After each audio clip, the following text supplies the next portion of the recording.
Listo, Dairo, cuando quieras.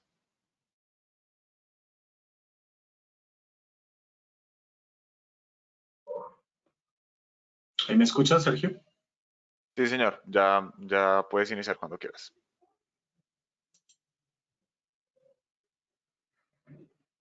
Muy buenas tardes para todos.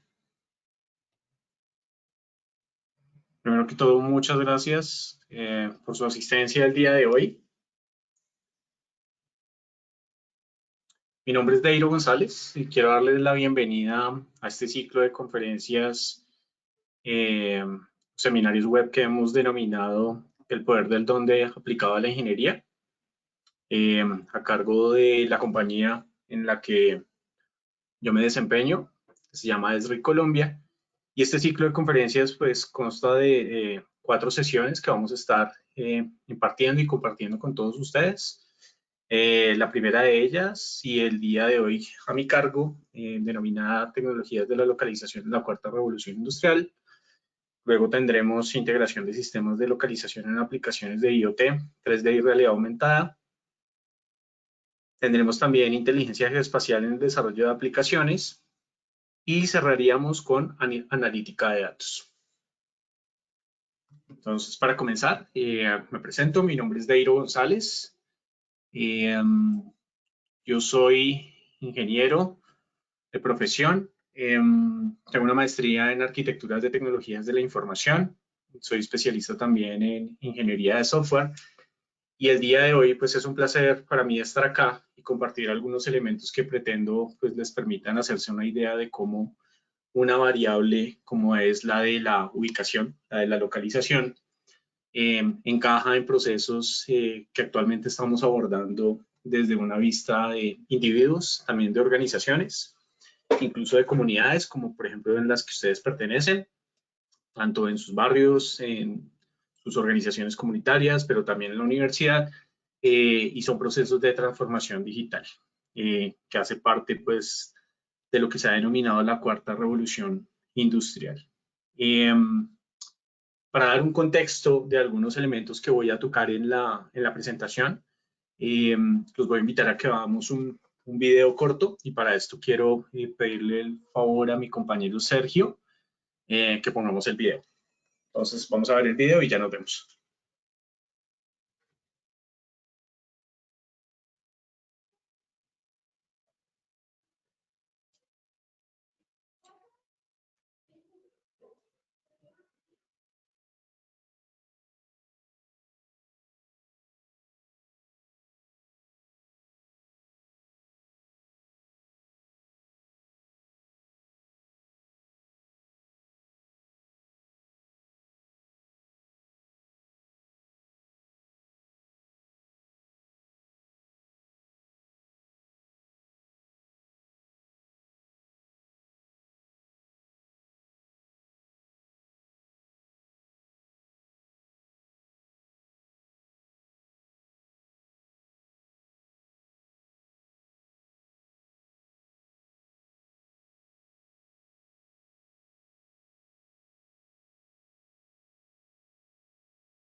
Bueno, después de haber visto este video, lo primero que quiero hacer el día de hoy es proponerles una nueva manera de ver el mundo.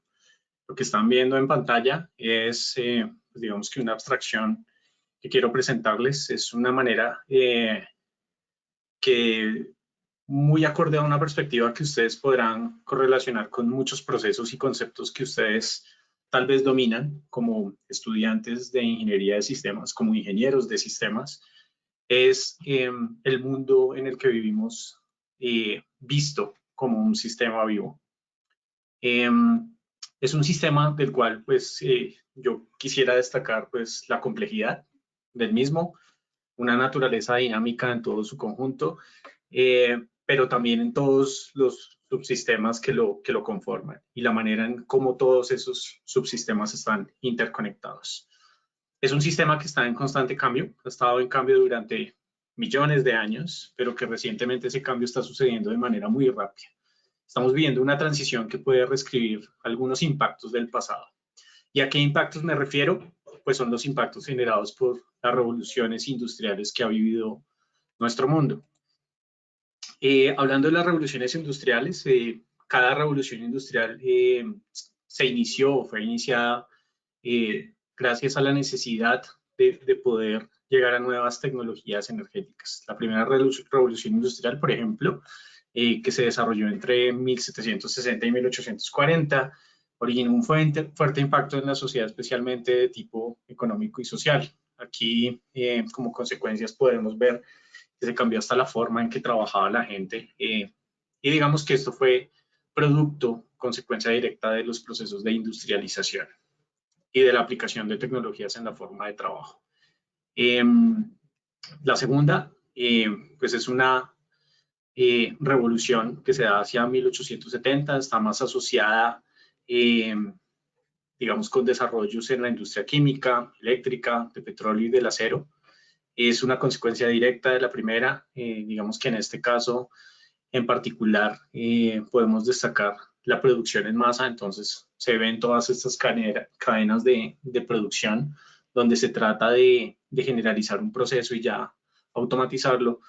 Y llegamos a una tercera que se asienta sobre nuevas tecnologías de la información, de las tecnologías de la información y de las comunicaciones como las conocemos, así como la generación de nuevas maneras que de alguna manera reconocen el impacto que las anteriores revoluciones industriales han generado sobre ese sistema vivo, sobre nuestro planeta, y que plantean el desarrollo de energías renovables. Esto se da, pues, digamos, sobre 1969 y se viene escribiendo esta historia hasta el inicio de los años 2000, donde pues hemos alcanzado un nivel importante de tecnología y digamos que todo ese adelanto de tecnologías y adelantos científicos pues da como resultado una cuarta revolución que es la que estamos viviendo. Se considera que se está viviendo como desde el año 2010, 2011. Es una revolución que está vinculada con procesos de producción a gran escala y que, como lo mencionaba anteriormente, tiene un componente importantemente tecnológico. Entonces aquí hablamos de elementos como la robótica, la conexión que se da entre diferentes dispositivos que podríamos llamar como sensores remotos y pues involucra o tiene, digamos, varias implicaciones desde el punto de vista como miembros de una sociedad y como habitantes de este planeta, el estar viviendo una nueva era en la cual, digamos, toda la manera en que vivimos y desarrollamos todos nuestros procesos como seres humanos, pues está siendo muy distinto a lo que normalmente en estas anteriores revoluciones se estaba planteando. Esta cuarta revolución llega como con una nueva estrella, imaginemos la estrella polar del norte, que es esa guía o la estrella de Belén, que pues guía todos esos procesos. En este caso hay una revolución energética que, digamos, se está dando en términos de poder subsanar lo que les mencionaba, reescribir esos impactos del pasado, poder corregir algunos elementos que están relacionados, por ejemplo, con la quema de combustibles fósiles, los cambios del uso de la tierra y que generaron una crisis planetaria que estamos viviendo actualmente y ustedes la conocen, que es el cambio climático. Desde un enfoque tecnológico, grandes pensadores y tomadores de decisiones en el mundo, pues confían que esta cuarta revolución pueda romper este patrón de poder subsanar pues estos elementos de poder mitigar un poco esos impactos que en el pasado han tenido las anteriores revoluciones industriales.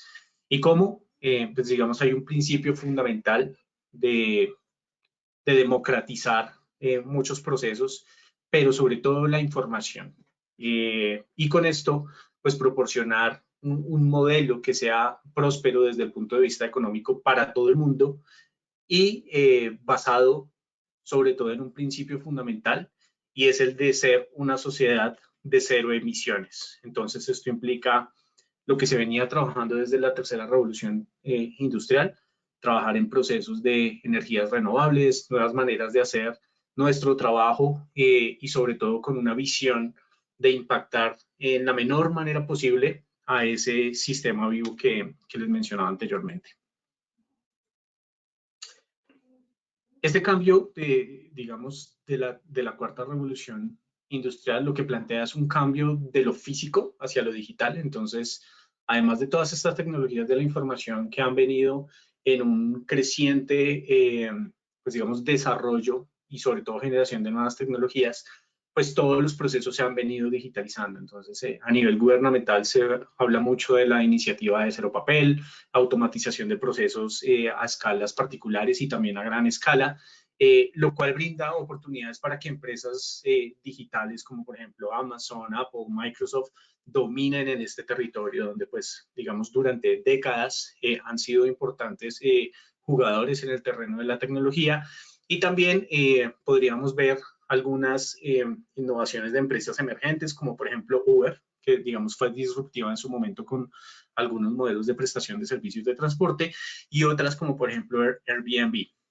Esta revolución es una revolución como ninguna otra, y digamos que como lo vemos aquí en el gráfico, incluye tecnologías muy particulares que van desde el Internet de las Cosas, inteligencia artificial, que involucra aprendizaje automático, digamos, aprendizaje profundo también está involucrado aquí en temas de inteligencia artificial, temas de impresión 3D, vemos otros importantes como la robótica, la masificación del uso de dispositivos móviles, cada vez la generación de más sensores inteligentes, cada vez con menos tamaño, más portátiles, los tenemos, digamos, como relojes inteligentes, tenemos más wearables que pues, nosotros transportamos día tras día. Incluso este tipo de dispositivos se están usando ya en Colombia, donde, por ejemplo, para procesos de inspección de algunos procesos industriales se están utilizando, enviando algunos datos importantes sobre cómo se está consolidando algunos procesos de transformación de la industria y también transformando otros campos como por ejemplo el de la telemedicina. Y aquí quiero destacar, pues digamos, uno en particular y es el de las tecnologías de localización. Y como resultado de todas estas tecnologías que tenemos, nuevas soluciones e implementaciones, como más adelante lo vamos a ver, algunos como vehículos autónomos, edificios inteligentes, ciudades inteligentes, herramientas de conectividad virtual. Si no las tuviéramos, pues digamos que en esta era de pandemia, pues no hubiéramos podido tener este tipo de interacción y sobre todo un acceso más rápido a los datos de todo tipo y a gran escala. Y hablando de datos, más adelante vamos a hacer hincapié en un tipo de datos particulares. Esta cuarta revolución industrial también está ocurriendo en un momento en el que vemos que, digamos que como seres humanos y desde el punto de vista otra vez de este sistema vivo, abordamos o enfrentamos una serie de desafíos globales importantes. Pues digamos, tenemos problemas de sobrepoblación, escasez de recursos. Uno de los principales es el cambio climático, que son elementos que pues digamos que si desde una perspectiva profesional y digamos que con esa conciencia de seres que habitan este planeta, no controlamos y otras causas, pues nos van a conducir a un futuro insostenible. Es así, pues digamos como hay algunos elementos que puede que suene muy filosófico, pero pues que desde esta cuarta revolución industrial nos permiten poder dar solución a este tipo de problemas. Y allí pues el tema de la localización es un tema importante. Todos estos fenómenos y toda la, digamos, vivencia que nosotros tenemos como seres se da sobre el territorio, se da en una ubicación, tiene una localización y desde esa perspectiva también puede ser analizada. En términos de lo que podemos hacer, digamos, y tomar medidas y actuaciones contra problemas como el cambio climático y la sobrepoblación y otros que veíamos en el slide anterior, los gobiernos también han tenido conciencia de eso. Entonces, como muestra, pues digamos que está el Acuerdo de París, en el cual pues muchos gobiernos del mundo han hecho compromisos para la reducción de emisiones de CO2 con unas metas que estaban proyectadas para el año pasado y pues desafortunadamente no se han cumplido.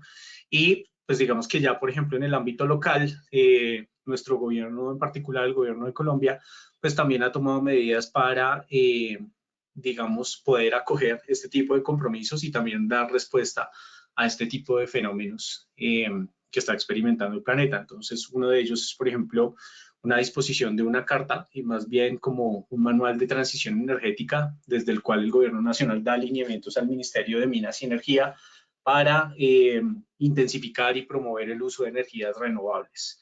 Esto, pues digamos que además de un instructivo va, pues digamos, con una catalogación y con un énfasis en el uso de nuevas tecnologías. Entonces aquí específicamente al sector eléctrico y minero energético le está diciendo para lograr esa transición energética es necesario que usted tenga en cuenta que actualmente en el mundo está sucediendo un desarrollo importante de tecnologías, no solamente tecnologías de la información, sino de tecnologías que permiten lograr que esa transición energética sea efectiva y sea viable. Es así como, pues, digamos, esta iniciativa se regula con un documento COMPES. Esto, pues, digamos que ya es un dictamen donde, pues, a manera de política pública nacional, lo que nos dice es esa transformación digital tiene unos pilares, tiene unos elementos importantes que ustedes deben conocer y deben aplicar. Y uno de esos es la inteligencia artificial. Me parece importante traerlo a colación. Tal vez muchos de ustedes lo conozcan, ya lo hubieran tenido, pues digamos, en su resorte y que sea parte de su conocimiento y parte de sus documentos de estudios, porque aquí hay muchos elementos que hay que tener en cuenta para la aplicación de estas tecnologías y sobre todo el enfoque de la inteligencia artificial para la transformación digital de nuestro país, de nuestras organizaciones, pero sobre todo de la sociedad. Les hablaba que uno de los motores principales, además de la tecnología, son los datos. Aquí les quiero dar un dato de datos y es que un estudio que se realizó en Estados Unidos arrojó que entre el 60 y el 80% de los datos que están en una empresa o pertenecen a una empresa, a su conjunto de datos, a su valioso conjunto de datos y de información, tienen un contenido geográfico. Entonces, si vemos este dato desde una perspectiva de la transformación digital, ustedes tengan en cuenta que muchas de las organizaciones en este momento, pues digamos, están haciendo una inversión importante en infraestructura tecnológica y en renovación de procesos para gestionar datos. Y si entre el 60 y el 80% de la información tiene un contenido geográfico, lo más lógico sería que esos procesos de gestión de la información tuvieran en cuenta la naturaleza de los datos geográficos. Entonces aquí es donde la variable geográfica, el tema de la localización, de la ubicación, como lo decía el título de la presentación, las tecnologías de la localización toman un papel fundamental y relevante en esos procesos de transformación digital. Lo primero que se nos viene a la cabeza cuando hablamos de localización puede ser muchos patrones de uso de los cuales pues nosotros a diariamente nos vemos abocados y de los cuales hacemos uso, por ejemplo, con nuestros dispositivos móviles. Uno es solicitar un medio de transporte, puede ser un taxi, puede ser un Uber. Estamos interactuando por WhatsApp y estamos enviando nuestra ubicación para saber dónde estamos, para que una persona tenga referencia, incluso compartir esa ubicación en tiempo real para tener una sincronización de un punto de encuentro. Puede ser otros que, pues digamos que nos transportamos en un vehículo particular o en una bicicleta, utilizamos algunos servicios de localización como Waze para llegar a un punto específico, y también se puede utilizar, pues digamos, conjuntos de datos generados por Waze con algunas iniciativas que ya a nivel organizacional se dan, como por ejemplo esta que se llama Connect Citizens, o también otros patrones de uso como por ejemplo pedir un domicilio. Entonces muchas de las aplicaciones, y no todas en este momento, utilizan el componente de localización, y pues desde esta perspectiva lo que estamos utilizando es mapas de referencia que nos sirven para ubicar unos puntos, un punto de salida, un punto de llegada, poder calcular una ruta sobre una cartografía específica, tener un estimado de la duración de una ruta, teniendo en cuenta algunas barreras geográficas, algunas barreras, pues digamos, sociales. En este momento, por ejemplo, los paros y los bloqueos que se están dando podrían estar allí materializados. Entonces, la localización toma una connotación importante en este tipo de flujos de trabajo y de usos. Pero esta localización, pues digamos que es una mera, un uso como muy sucinto de lo que la localización significa. Y ahora permítanme presentarles un nuevo panorama del uso de la información espacial, como la denominamos nosotros, o geoespacial.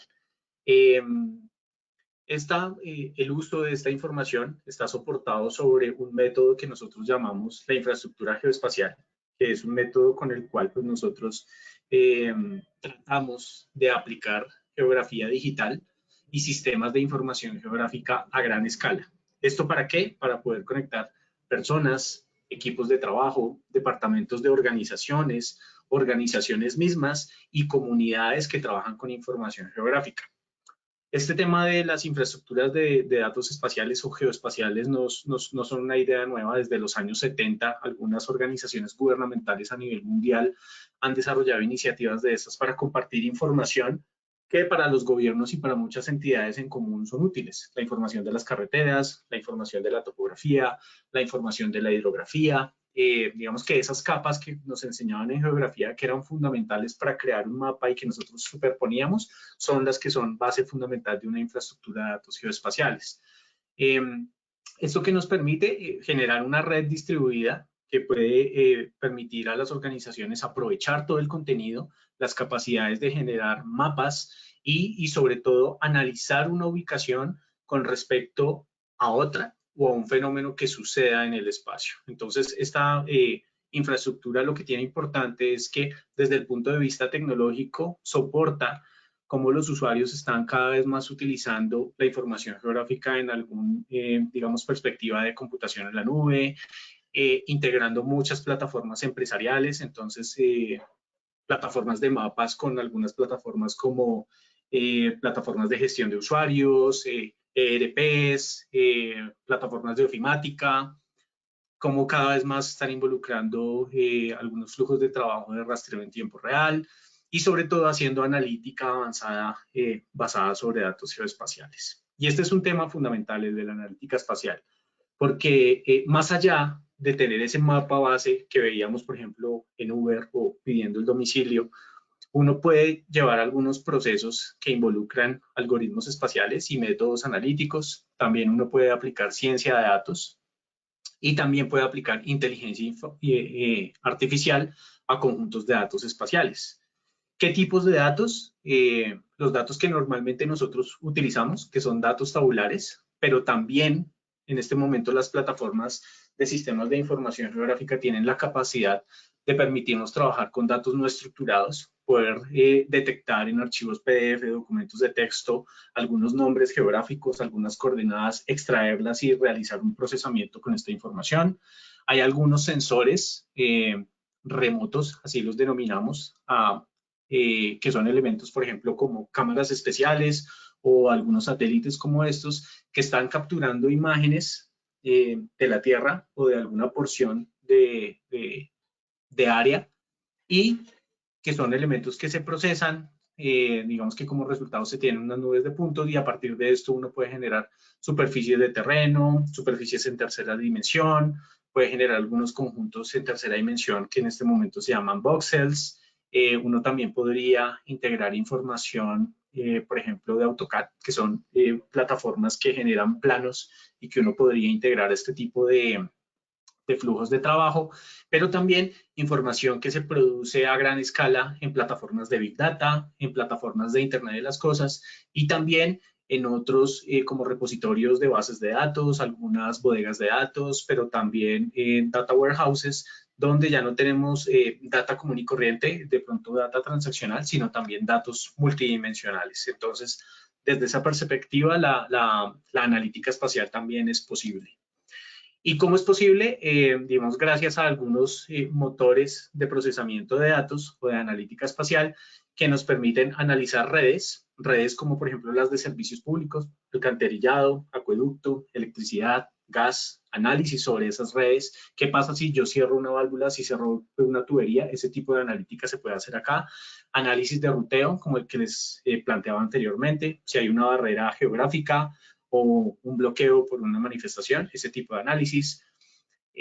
Análisis de información que viene de sensores en tiempo real, de vehículos que van transitando por una vía, algunos elementos de navegación, un avión que está enviando su posición en tiempo real gracias a la red de posicionamiento global GPS, también analítica Big Data y ya temas de inteligencia artificial donde esos conjuntos de datos de sensores remotos, como por ejemplo imágenes de satélite o imágenes tomadas por drones, las podemos procesar y hacer inteligencia artificial para abstraer y extraer datos de allí de una manera, pues digamos, más avanzada y más automatizada.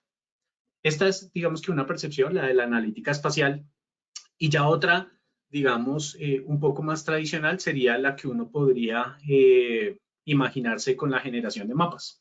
Y aquí pues me permito traer un mapa que por estos días es muy común, tristemente común, y es por ejemplo un mapa en tiempo real de los casos de COVID, el número de muertes y de cómo se está haciendo un modelamiento del contagio de la pandemia en este momento.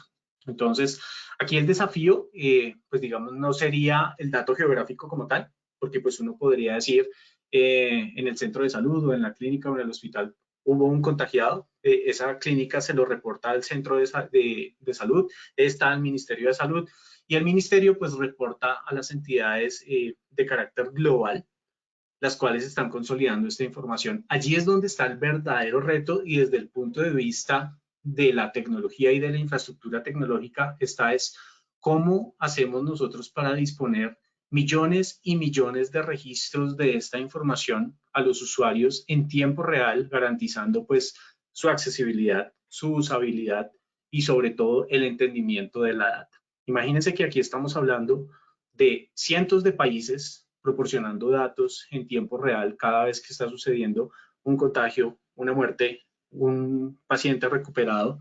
Esa información se está actualizando minuto a minuto y entidades como la Universidad Johns Hopkins en los Estados Unidos, pues se da la tarea de consolidar una infraestructura tecnológica con la capacidad de centralizar esas fuentes de datos y de plasmar estos datos en un tablero de control como el que estamos viendo. Y hablando un poco de COVID y para que vean una perspectiva distinta a solamente los mapas y la localización en un mapa base, pues digamos desde la perspectiva del tratamiento o más bien de la manera como damos respuesta a una pandemia como la del COVID-19, desde el punto de vista geográfico también se puede hacer, digamos, algunos algoritmos y modelamientos estadísticos que nos permitan, por ejemplo, ver cómo es la propagación de la enfermedad.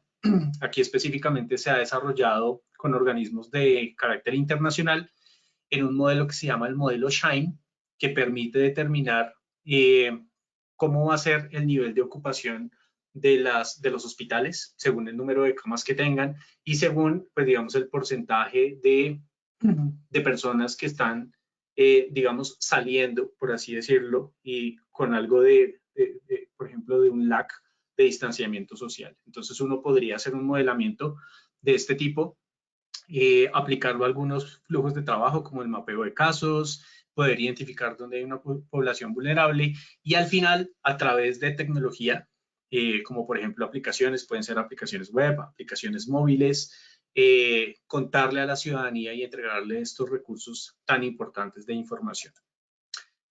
Lo primero, pues digamos que se hace con los sistemas de información geográfica y con esta capacidad de la localización, es implementar modelos de información que no solamente tengan mapas, sino que también traigan variables, como lo hace digamos, el Instituto y la Universidad Johns Hopkins.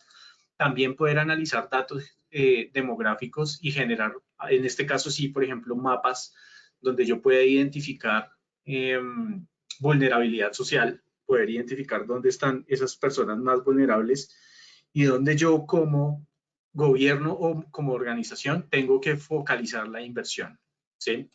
Desde otra perspectiva, también apoyar el monitoreo. Entonces, por ejemplo, se desarrollan algunos modelos con los cuales yo puedo hacer un modelamiento de la propagación del contagio. También determinar cuándo y dónde se excede la capacidad del sistema hospitalario, por ejemplo, en este caso con el modelo SHINE. Este ejercicio se hizo para Bogotá, para la Secretaría Distrital de Salud, donde se hacía un modelamiento, por ejemplo, con un 20%, por ejemplo, de distanciamiento social y un 50% de distanciamiento social, y como resultado de ese modelamiento, pues tenemos estimados de fechas en los que van a suceder los picos de contagio. Y también algunos elementos que le permiten a la comunidad reportar síntomas, como por ejemplo aquí Corona App, en la cual pues están vinculados algunos mapas, y algunos casos en Sudamérica desarrollados por algunas entidades, donde se sabe de dónde está el contagiado, se está monitoreando de manera remota por parte de los médicos sus síntomas y en qué momento es necesario, por ejemplo, realizar un aislamiento o un traslado a un centro hospitalario. Y finalmente, realizar análisis de ubicación para identificar sitios óptimos, en este caso para la ejecución de pruebas, pero también de vacunación. Y sobre todo, pues digamos, vuelve y juega, focalizar los recursos de inversión. Haciendo un doble clic sobre el uso de alguna tecnología como lo es la inteligencia artificial, desde el punto de vista de sistemas de información geográfica, todos los algoritmos juegan un papel muy importante cuando se trata de resolver problemas que tienen el componente espacial. Entonces, a partir de la aplicación de inteligencia artificial podemos hacer detección de objetos, podemos predecir algunos fenómenos, pero también podemos detectar algunos patrones en la información. A continuación, quiero mostrarles algunos ejemplos. Muchos de ustedes, por ejemplo, han trabajado con ontologías, ¿sí? Y de pronto con procesamiento de lenguaje natural. En este caso les quiero mostrar una aplicación de lenguaje natural, pero espacial. Este es un caso muy particular donde pues tenemos unos reportes de criminalidad en un departamento de policía en la ciudad de Madison, en Estados Unidos. Y a partir de estos reportes lo que se hace es a través de un modelo ontológico y pues de redes neuronales hacer una identificación de unas palabras clave. Allí se hace el procesamiento del lenguaje natural y a partir de ese procesamiento se traducen algunos elementos que tienen que ver con la ubicación de los crímenes que han sucedido y poder llegar a tener una abstracción de, por ejemplo, de cuáles son los lugares donde se cometen ciertos tipos de crímenes. ¿Qué me permitiría eso? Normalmente lo que hace la policía es, ante el aumento de fenómenos de criminalidad, es incrementar el número de efectivos policiales, realizar patrullajes aleatorios, y de esa manera ser reactivos, más no predictivos. Con esto, ¿qué podríamos estar haciendo? Modelando una realidad de saber en cuáles lugares están sucediendo algunos tipos específicos de crímenes y poder no hacer algún patrullaje aleatorio, sino ir ya a algunos lugares específicos y de esa manera ser más efectivos en términos policiales. Otro ejemplo muy particular es en la ciudad de Abu Dhabi, donde hay un GeoSmart Contact Center. Este es un contact center que le permite a la gente también reportar algunos incidentes en la ciudad de Abu Dhabi. Y lo importante que aquí quiero destacar es que desde el punto de vista geográfico se ha creado una malla, o más bien un mapa, que tiene una particularidad y es que está conformado por algunos senderos de vía, por las vías principales, pero también por algunos lugares conocidos. Entonces, por ejemplo, la iglesia principal de Abu Dhabi o el hospital de Abu Dhabi, algunos nombres geográficos. ¿Por qué sucede esto?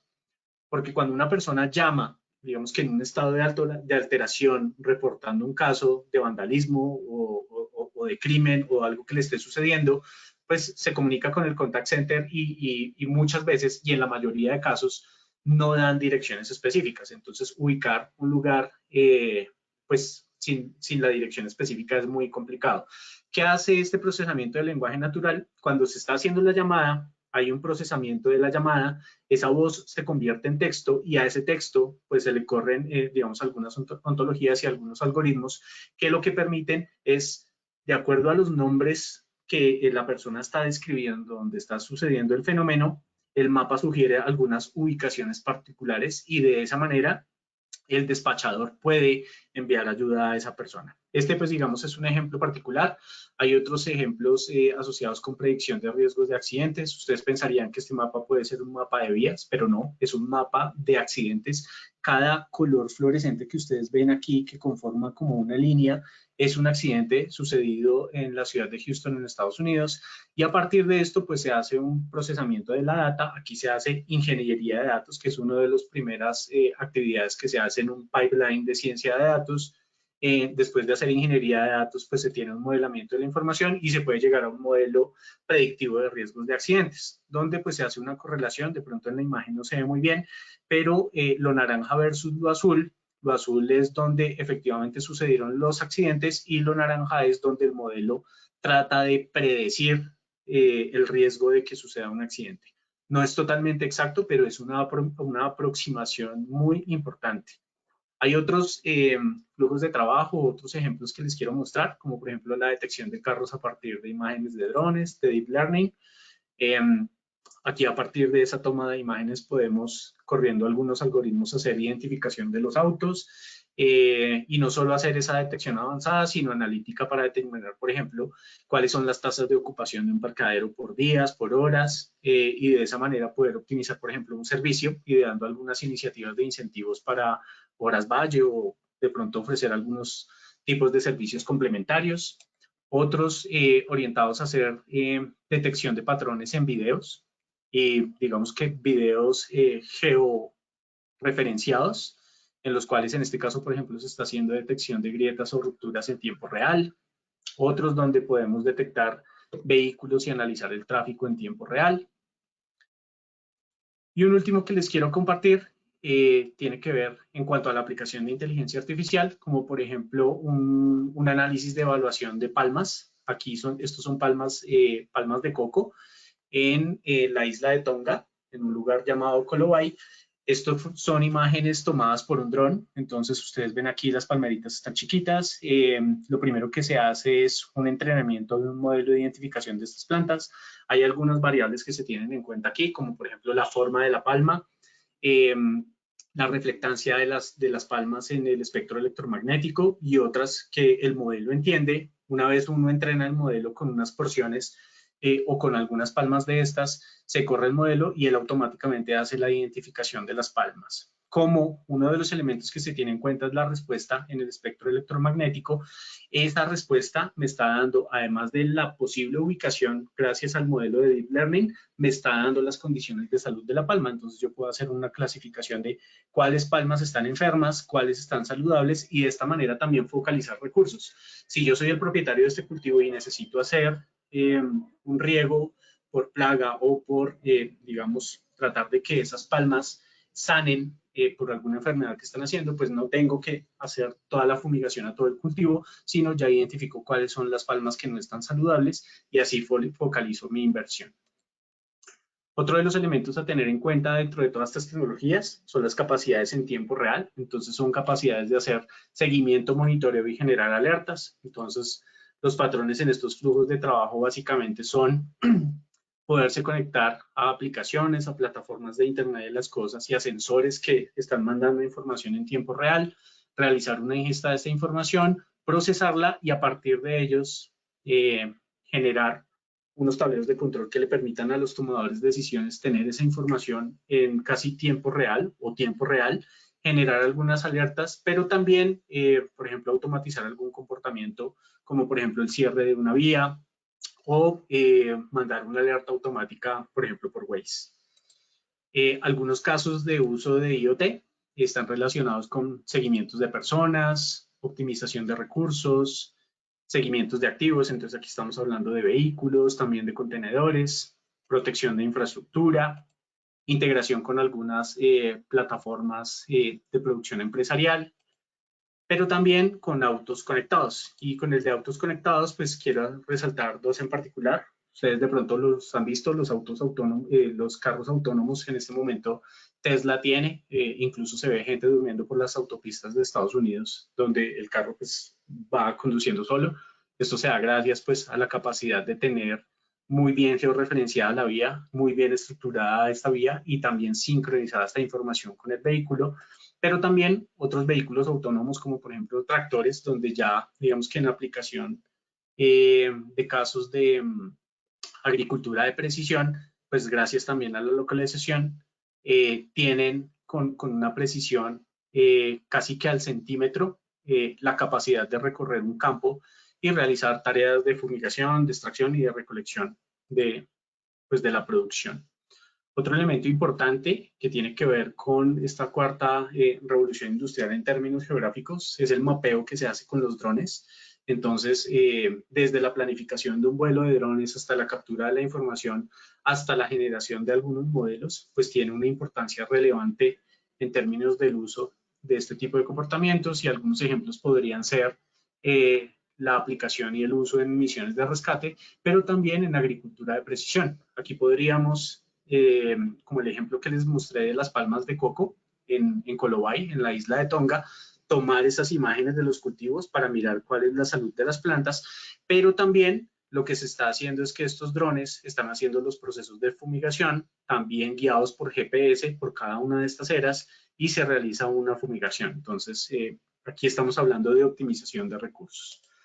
Una última aplicación es la que tiene que ver con las ciudades inteligentes. Y aquí hay un concepto que me gusta mucho y es el del gemelo digital. Y es la capacidad que uno tiene de poder recrear un elemento externo, como en este caso la ciudad, y poder tener un modelo digital y tridimensional en el cual yo puedo emular un comportamiento. Entonces, por ejemplo, la salida de una línea de transmisión eléctrica y cómo yo lo puedo hacer en mi oficina desde este gemelo digital y ver replicado eso en la vida real, en vivo y en directo. Entonces, este tipo de fenómenos, además de los sensores, pues involucran también poder generar estos gemelos digitales y emular comportamientos desde lo digital hacia lo real. Y un ejemplo de esto lo podemos ver en esta imagen. Aquí vemos al alcalde de la ciudad de Boston, en Estados Unidos, explicando cómo estaba el desarrollo de una nueva torre en su ciudad y cómo de pronto la construcción de esa torre podía afectar algunas áreas de parque y de recreación que son contiguas a eso. Esto lo podríamos hacer sobre una maqueta, pero la maqueta está desactualizada la siguiente semana por todas las construcciones que se están haciendo, pero digamos que contrario a esto podemos tener un modelo digital que emule la ciudad en tercera dimensión, hacer el modelamiento de esta torre e incluso hacer un análisis de sombra dándole al sistema algunas características y parámetros como la fecha exacta del año, la hora del día y en la hora que el sol le pega a esa torre y poder ver efectivamente cómo la sombra afecta a este parque y de pronto algunas construcciones aledañas que ya no tenían sombra pero que ahora la van a tener. Ya para cerrar, digamos, traigo a colación una reflexión y es, con todos estos elementos, de verdad estamos preparados para abordar la cuarta revolución industrial. Tengamos en mente que les mencioné que esto lo estamos viviendo casi que desde el año 2010. Y una de las preocupaciones sobre si estamos preparados o no, la ven directamente las empresas, que se ven abocadas a esa transformación digital. Y aquí hay un problema y es que esa transformación digital muchas veces se aborda simplemente desde el punto de vista de los fierros, como normalmente, pues digamos, en el ámbito de la tecnología lo llamamos. ¿Sí? Entonces, creemos que llevar toda la nube es la solución, creemos que de pronto disponer bodegas de datos más grandes o data warehouses son la solución, pero en realidad lo que está demandando este proceso de la cuarta revolución industrial es casi que una reformulación de los modelos de negocio, pensar en nuevas experiencias para el cliente, repensar los procesos operacionales, ¿sí? Incluso temas como marketing automatizado, ponerse en los zapatos del cliente,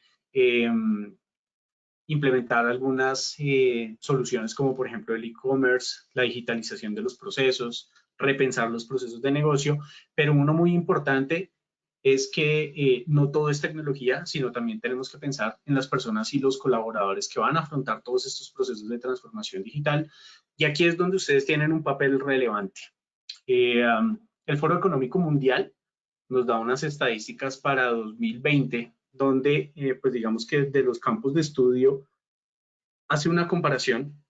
Ellos siempre están mirando cuál es la brecha entre hombres y mujeres en términos de oportunidades, pero también en este caso, por ejemplo, de cuáles son los campos de estudio, qué están estudiando los hombres y qué están estudiando las mujeres. Y si ustedes se dan cuenta, donde vemos temas de tecnología, de la comunicación, ¿sí? De las TIC, digamos, el porcentaje es muy bajo comparado, por ejemplo, con temas de administración, negocios y abogacía. Y pues digamos, lo que estamos viendo es que esta cuarta revolución industrial, como lo estábamos viendo, tiene su fundamento en la tecnología y desde el punto de vista de los conocimientos tenemos que estar preparados no solamente para enfrentar estos retos, sino para ayudar a las organizaciones con las que eventualmente vamos a trabajar a afrontarlos. Un informe importante que encontré lo hace la compañía llamada Salesforce. De pronto ustedes han oído mencionar esta tecnología, tiene que ver con CRMs y con ERPs. Hace un informe sobre el cliente conectado, ¿sí? Y el cliente conectado actualmente, digamos que como expectativa que está orientando la transformación digital, dice que el 75% de los clientes esperarían que las compañías utilicen nuevas tecnologías para crearles a ellos como clientes nuevas experiencias. Y los que no usen nuevas tecnologías, que usen ya las existentes para generar, pues digamos, de otras maneras distintas para generar también mejores experiencias para ellos como clientes. El 67% de estos clientes dice que también una manera de hacerse la idea de cómo opera una organización es de la manera como muestran que usan la tecnología. Entonces aquí, digamos que la reflexión o la invitación que les hago es que hay un enfoque muy claro hacia brindar nuevas experiencias hacia los clientes y hacia los usuarios en esta transformación digital. Y mi propuesta y mi invitación es que tengan en cuenta las tecnologías de la localización como una manera de entregar una nueva experiencia de uso a esos clientes y a los usuarios de las tecnologías. Bueno, el día de hoy quería compartir con ustedes esta visión. Es una visión en la cual creo que las personas y las organizaciones pueden hacer cosas muy buenas, importantes, increíbles con geografía aplicada. Cosas como hacer crecer los negocios, proteger los recursos naturales, pero, por ejemplo, en este caso, hacer frente a eventos y enfermedades como la pandemia del COVID-19. Y con esta invitación, quiero que consideren pues, las tecnologías de la localización como un elemento diferenciador que pueda ayudarlos a ustedes y a las organizaciones donde eventualmente estén trabajando o en sus emprendimientos, más importante aún, en sus emprendimientos, a enfrentar los desafíos que día tras día como individuos, organizaciones y como sistema vivo estamos experimentando. Muchísimas gracias. A continuación vamos a pasar, pues digamos, a un espacio de preguntas. Creo que nos quedan algunos minutos, Sergio, para algunas preguntas que puedan tener. Sí, Airo.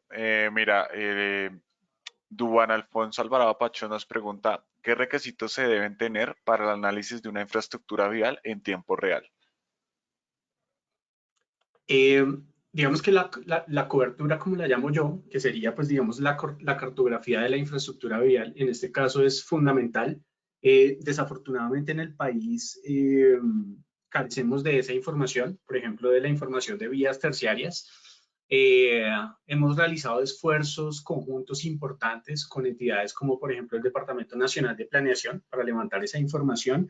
Y allí es donde precisamente tecnologías como la inteligencia artificial, con esa detección de patrones y de elementos, nos están ayudando en este momento a generar cartografías para hacer ese tipo de análisis. Entonces, definitivamente uno, pues sería la información de base que sería la de las vías. Y la otra, pues digamos que, como lo mostraba anteriormente, pues todos estos motores de procesamiento y de analítica que ya están disponibles para que ustedes puedan hacer todo el procesamiento de la información. Bueno, y un poco Listo. de conocimiento. Este ciclo de conferencias tiene como propósito también brindarles a ustedes esos elementos, como les mencioné, en las próximas sesiones vamos a estar abordando temas de cómo involucrar o cómo usar todos estos motores de procesamiento de información geográfica, cómo los pueden integrar a sus flujos de trabajo, los pueden aplicar a sus áreas de estudio, a los proyectos que estén haciendo en la universidad. También vamos a ver cómo desarrollar aplicaciones con componentes geográficos, cómo puedo poner, por ejemplo, un geocodificador, cómo puedo poner un buscador de direcciones, cómo puedo hacer un análisis geográfico dentro de una aplicación que yo esté desarrollando. Entonces, lo tercero que yo consideraría, y además de la cartografía de los motores, pues sería el conocimiento. Y el conocimiento, pues, lo podemos generar de la mano de este tipo de iniciativas, pero también de muchos, digamos, lugares, como por ejemplo, que tenemos en la compañía y podemos facilitar a ustedes para que hagan temas de autoestudio y pues de empoderamiento de estas tecnologías de la información. Listo, perfecto.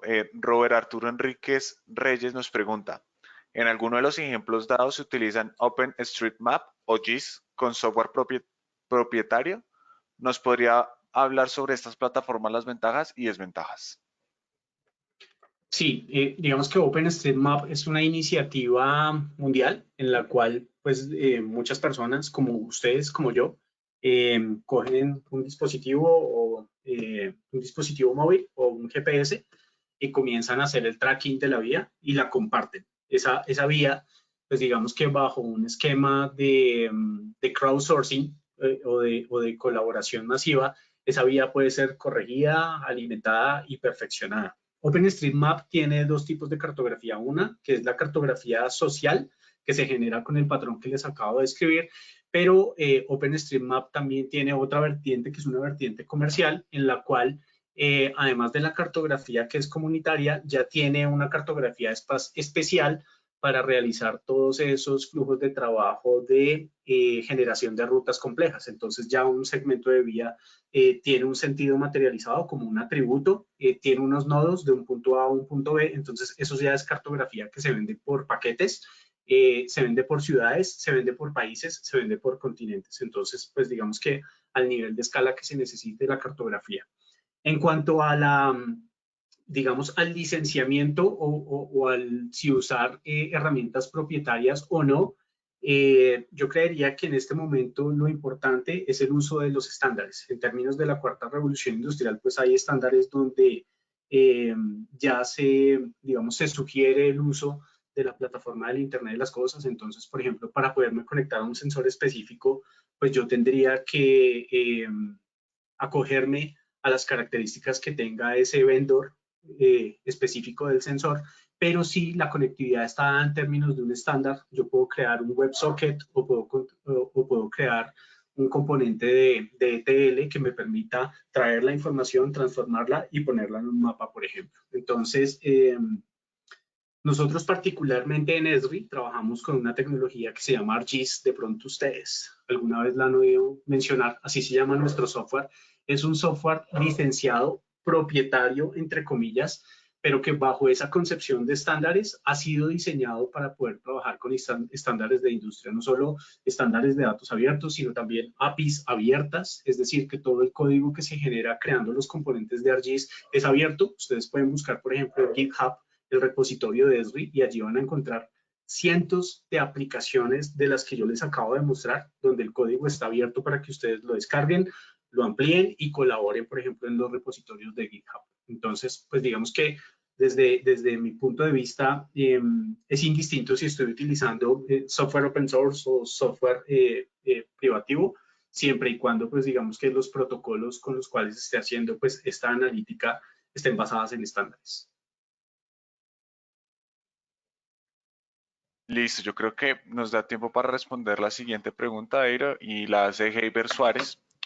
¿Cuánto es el tiempo estimado para implementar SIG para la toma de decisiones en ordenamiento territorial y planificación urbana en entidades territoriales que actualmente hoy tienen la mayoría de sus procesos en información de manera manual y física? Bueno, es una pregunta interesante y es difícil de responder en el sentido de las entidades territoriales tienen un tamaño. Incluso los municipios a nivel municipal, que es una entidad territorial, tenemos municipios de diversa índole en términos de la escala. Tenemos municipios muy pequeños que son muy fáciles de administrar, por así decirlo, pero también tenemos municipios que son muy grandes con una complejidad importante, como tú lo mencionas, en términos, por ejemplo, de la gestión de la información que tiene. Entonces, una variable a tener en cuenta, pues, es la magnitud del municipio o de la entidad territorial que estemos abordando. Eh, Son procesos que normalmente empiezan con la depuración de la información.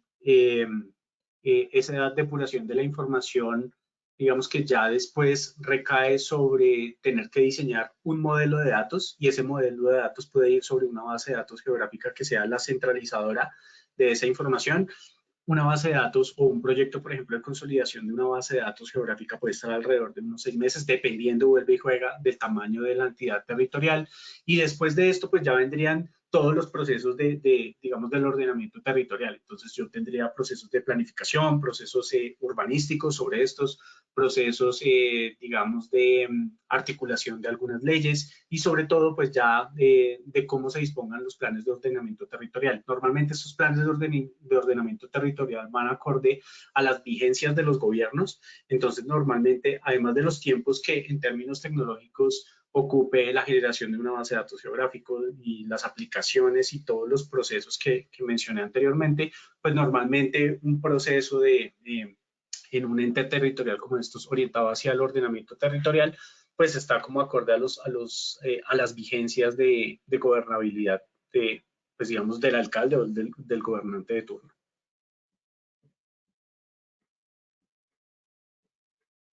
Nos hicieron otra pregunta, Eero. Si quieres la respondemos, regálame un momento, ya la leo.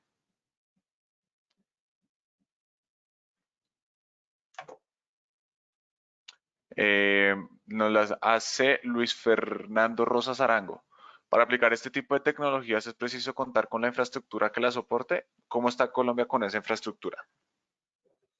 La respuesta es sí, la infraestructura, pues digamos que como les mostré, por ejemplo, ya ir un poco más allá del mapa y de poner una ubicación simple en un mapa, sino ya, digamos, materializar procesos de analítica y de inteligencia artificial con información geográfica, requieren de una infraestructura geoespacial.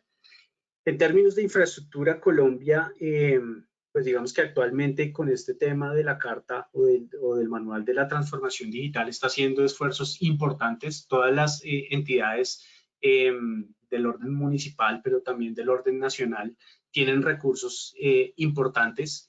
Hay entidades como por ejemplo el Banco Interamericano de Desarrollo que está haciendo una inversión fuerte en estos procesos de transformación digital.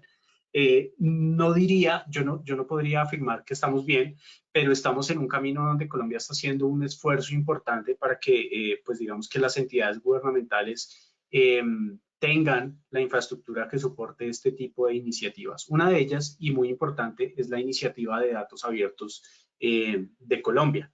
Y esta está acompañada también por el tema del marco de referencia de arquitectura empresarial que también. Entonces, digamos que son sinergias que se están dando para, desde un punto de vista, digamos, de marco de referencia, organizar la casa y después ya ir bajando a niveles tecnológicos donde, pues, digamos que las condiciones se den para aplicar ya algunos temas específicos, como por ejemplo la transformación del sector minero energético, que como les digo, en este momento tiene proyectos importantes, como por ejemplo la subasta de las energías renovables. En este momento pues hay proyectos importantes que se están dando gracias a este tipo de inversión que se está haciendo por parte del gobierno, pero también otros entes externos como el Banco Interamericano de Desarrollo. Entonces, no podría decir que estamos bien, pero estamos en el camino de poder consolidar una infraestructura tecnológica que permita, digamos, al gobierno, que ya casi es saliente, pero también a futuros gobiernos,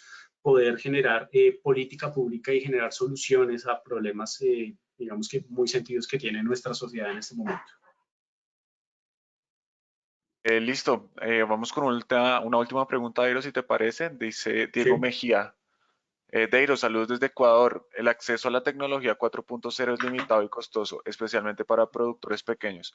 ¿Cómo lograr abaratar esos costos de estas tecnologías en específico? Sí, es una muy buena pregunta y en ese sentido, pues digamos también organizaciones como el Foro Económico Mundial ha hecho también algunas alianzas con casas de software, pero también de hardware, en las cuales hay iniciativas para producir tecnologías, en este caso, por ejemplo, como los sensores o microsensores a costos muy bajos y en los cuales, pues digamos, algunas poblaciones como municipios muy pequeños, tanto en Colombia como por ejemplo en Ecuador, puedan hacer uso de esta tecnología y puedan hacer esta implementación. Otras, digamos, soluciones están orientadas hacia apalancar este tipo de implementaciones en la nube. Entonces, en este momento, arquitecturas que, pues, digamos, de los sistemas que tradicionalmente conocemos y denominados como monolíticos, están, digamos, tendiendo a migrar a otras arquitecturas como, por ejemplo, basadas en contenedores y microservicios, lo cual permite que, digamos, en muchas implementaciones de este tipo, uno paga por lo que consume en términos de nube. Entonces, esto, digamos que disminuye mucho los costos y pues la nube en ese sentido tiene también otras oportunidades de utilizar regiones geográficas de nube donde pues digamos hay algunas máquinas con una disponibilidad importante que no se usa, entonces pues digamos que son como rezagos tecnológicos que se pueden encontrar con algunos proveedores como por ejemplo Azure y Amazon Web Services que prestan algunos tipos de servicios a muy bajo costo, entonces esa podría ser una muy buena opción. Listo, Deiro. Yo creo que si les compartes tus datos o donde las personas que pues no alcanzamos a responder las preguntas o quieren saber más de esta información, sería bueno para que ellos se pudieran comunicar. Claro que sí. Todos tienen acceso al chat, ¿verdad? Sí, toca que lo pongas donde dice todos, toda la audiencia y ahí puedes escribir para que todos lo vean. Listo. Ese es mi correo de González, @esri.co. Mi nombre es Deiro González. También me pueden contactar por LinkedIn, eh, por Twitter. Me encuentran como @deirónica. Y pues bueno, espero que lo que presentamos el día de hoy sea valioso para ustedes, haya sido interesante y que de alguna manera pues esta visión y esta invitación a que ustedes como ingenieros de sistemas pues también puedan hacer uso de otra perspectiva para entregar soluciones a usuarios de una manera distinta, como es la manera espacial, ya no entregar datos solamente en tablas que de pronto muchas veces son incomprensibles, sino, por ejemplo, entregar una perspectiva geográfica, entregar mapas y de pronto otra dimensionalidad de la información que puede ser interesante en estos tiempos. Muchísimas gracias a todos y pues los esperamos en la siguiente sesión de este ciclo de conferencias que estamos próxima a programar. Muchísimas gracias. Antes de Gracias, eso, Sergio, y gracias también a todos. quiero recordarles que Bien. la sesión está siendo grabada, las estaremos subiendo a nuestro canal de YouTube, tanto como es Colombia, Panamá, Ecuador. Le estaremos compartiendo el enlace a ustedes después de cuando ya las tengamos disponibles. Y listo. Muchísimas gracias a todos y muchísimas gracias, Deiro. Bueno, muchas gracias. Hasta luego. Que tengan buena noche.